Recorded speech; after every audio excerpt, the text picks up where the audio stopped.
Now, Gemini's ruling planet is Mercury, so let's take a look at that. And we have Mercury in Aquarius. Now, Mercury in Aquarius is extremely bright. These are folks who really are good at stepping back and being objective. They know how to give their opinion and their findings without allowing their emotion to get involved. I often think of the sign of Aquarius almost in some ways like Mr. Spock, where they say, highly illogical. They can focus on the details without having their emotions impacting the outcome, which is great for any kind of advisory role. Aquarius is a sign too that if you know someone has a lot of Aquarius placements, in this case Hudson Williams has 4, you can probably talk to them about just about anything. They will talk to you and they will engage with you. They'll debate you. Aquarius people love a good debate.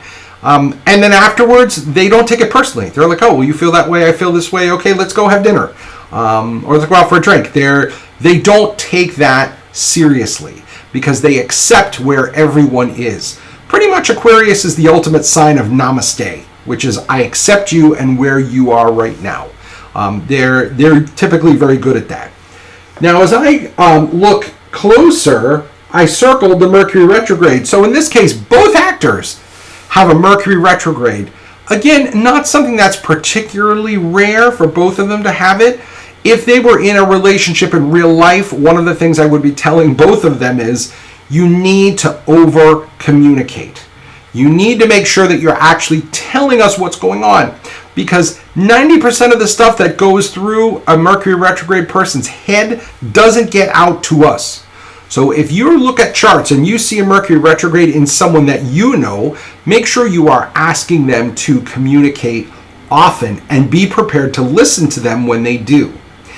If you are the one that has Mercury retrograde, then you also need to realize that with that necessity to be over communicative, you're also going to find that there are some potential side effects that go with that because Mercury is the planet that rules the nervous system. So we're talking about potential for anxiety, potential for racing thoughts, potential for insomnia. Again, doesn't happen to everybody, but because that Mercury energy is turned inward, those are a few of the potential side effects of having a Mercury retrograde natally. What is interesting though is if you have Mercury retrograde natally, when Mercury is transiting retrograde, and the next Mercury retrograde, by the way, is at the end of June, folks, in Cancer.